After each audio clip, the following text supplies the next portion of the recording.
Well, the Tampa Bay Buccaneers win 16-14 against the Carolina Panthers, and at least for 24 hours, they get to have their playoff hopes stay alive because now they root for the New Orleans Saints. Pachoo! They root for the New Orleans Saints. Got to beat the Atlanta Falcons to make it back to the postseason and be right back here inside Raymond James Stadium. That makes me want to puke a little bit, thinking about the fact that the Buccaneers, a team that Baker Mayfield has said that he hates, they have to root for the Saints to beat the Falcons, but I think it's easier to say they're hoping for a Falcons loss.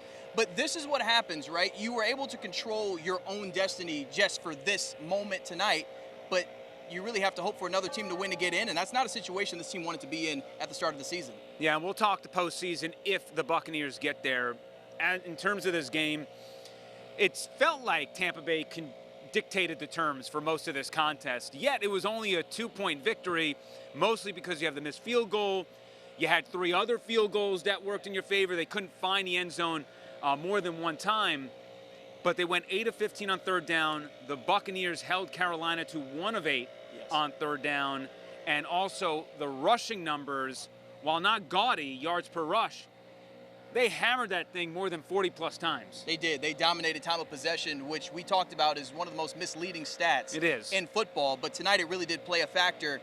The one thing that made the game a little wonky, too, is Baker Mayfield's interception that led to points.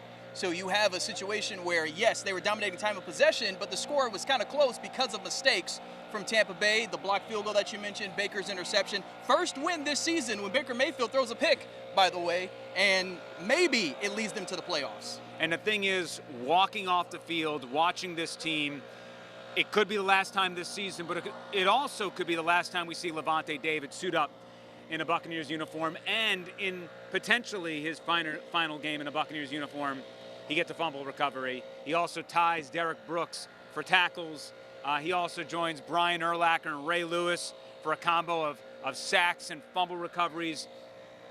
If it is the end, which it felt like in the post-game press conference, mind you, he's one of the greatest to ever wear a Buccaneers uniform. 100%. There's a reason why Lavonte David's silhouette sits inside the Buccaneers building, because he is the prototype that the Bucs want to select in the draft every spring. So it is a foregone conclusion that his name will be in the stadium forever, and hopefully a gold jacket comes with it. And hopefully he has another game inside this stadium. We will find out. A lot of people out there are going to have to watch the Falcons host the New Orleans Saints, which will determine the NFC South Division winner.